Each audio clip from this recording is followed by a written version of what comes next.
Hey, what's up guys? This is Anthony from Anthony's Customs, and for this review we are looking at the Figma Asuna from Sword Art Online. This is the original version. This is a reissue, but I mean character design, it's the original look. So here's the packaging if you're trying to track her down. It's all red and white. That's her name in katakana, Asuna. And then you can see the figure on the side there, some posing options on the back, and then another shot of the figure on the side there.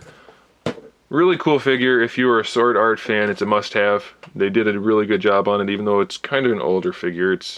It holds up. It holds up well. Let's see if I can speak. Okay, so she comes with a decent batch of things. The standard Figma display stage, which always useful. I appreciate that they come with those. Little extension piece over here if you need that. Tree of hands. I'm not going to pull them all out right now because you can see them right here. So we've got angled gripping hands, style pose hands, more gripping hands, and fists. And then for the hands that she comes with are just kind of casual, relaxed hands. So that's a good thing. We have 3 total faces. We have the smiling face that she comes with. We have the looking off to the side, probably in an action pose face.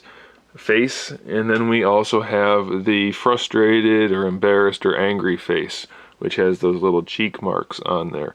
But as usual, Figma did a great job, or Good Smile did a great job with the eyes. They look so good. If one thing Figma gets right, it is always the anime faces. She comes with a really cool piece for her sword, which is meant to look like the sword in a bunch of different stabbing poses.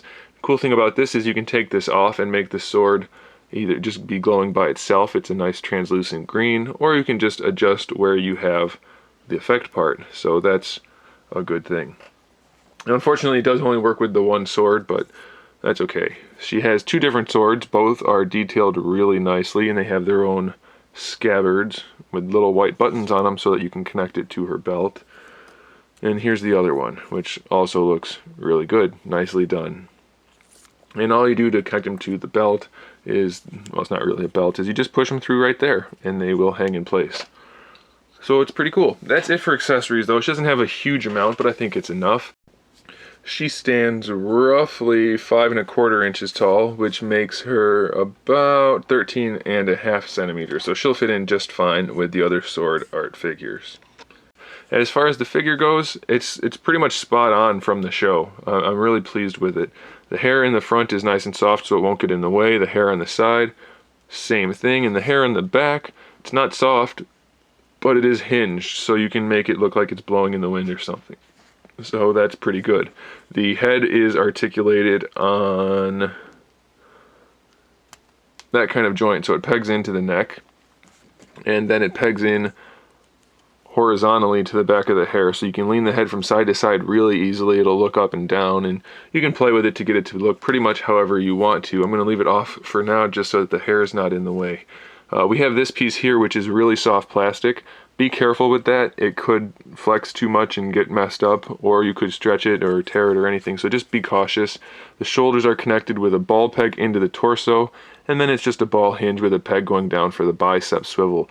So use some caution, but you should be able to get the arms to pose pretty much however you want to. I am a little bit worried about this front piece being flexed too much over here, like when you bring the arm forward. That worries me a little bit, but it should be okay if you're extra careful. Nice paintwork on it though with that gold lining. Standard Figma elbow joint gives you a little bit better than 90 degrees. It should, yeah, it'll rotate also because it just pegs in there. So you can get a little bit extra bicep swivel out of that. The wrists, they have a peg that goes in because each hand, it's the old style joints, so they have their own pegs and hinges, so that's a good thing. And the this piece right here is a separate piece, so you can rotate that around with the hand rather than making it stay in place. So that's a really good feature. I'm glad that they did that. For the torso, it feels like it's a double ball peg because I can't pull it out easily, and it kind of moves in that way. But you should get enough posability out of it that it shouldn't be a problem. You can rotate it, lean it around side to side, front to back, no problem. That's a nice pearly metallic, kind of like a platinum color, same thing we see on the belt there. So that's nice. It breaks it up a little bit from all of the white and red. These pieces are soft, so they won't get in the way too much. The skirt is also soft and split. Let's see if we can move these out of the way a little bit. So you should be able to move her torso just fine. And if you're not familiar with Figmas, they have a ball peg. So between, you can see those pegs that go to the hips, it's a 3-way ball peg. So one's going into that torso section right there, and that part that looks like her underwear is just a floating piece to hide the joint. So it's a ball peg for the torso that'll let her move around like that. Then we also have the individual ball pegs that connect to the sockets, and then we have a thigh swivel. Here, I can show you better that way. You can see the ball peg going into the torso, the ball pegs for each hip, and then we can see here that the thigh will swivel around that socket. So pretty good range of motion. It works particularly well on this figure because it all hides nicely and still has decent range. For the knees, it's just a standard knee hinge, but they did a pretty good job with it because they used a smaller one so it doesn't look particularly out of place ever, so that's okay. And then for the ankles, we have the same type of joint, so it's just a hinge, but you can rotate that around and get your ankle rocker. And this piece down here is a separate piece, and it's soft, so it won't impede the articulation at all. As far as the paintwork on this figure goes, it's mostly fantastic. You can see all of the nice little details in there around the collar. All of the line work is pretty clean.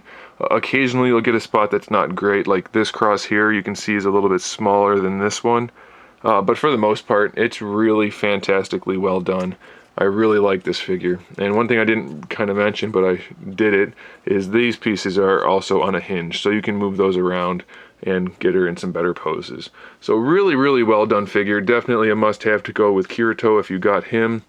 And then the new Kirito, the GGO version, is coming out soon, so make sure you grab Sinone or Shinon before it's too late, because she's just going to go up in value even more after he comes out. So grab this one. It's a reissue. Kirito, regular Kirito, got reissued recently, so check that review out if you haven't. And I say pick all these figures up. If you're a sword art fan, these figures are must-haves. Very well done. So there it is. I definitely recommend it. I'll pose the figure a little bit here at the end so you can see it in action. And then make sure you subscribe to the channel so you can see my upcoming figure reviews, custom figures, and other good stuff. And in the meantime, keep collecting.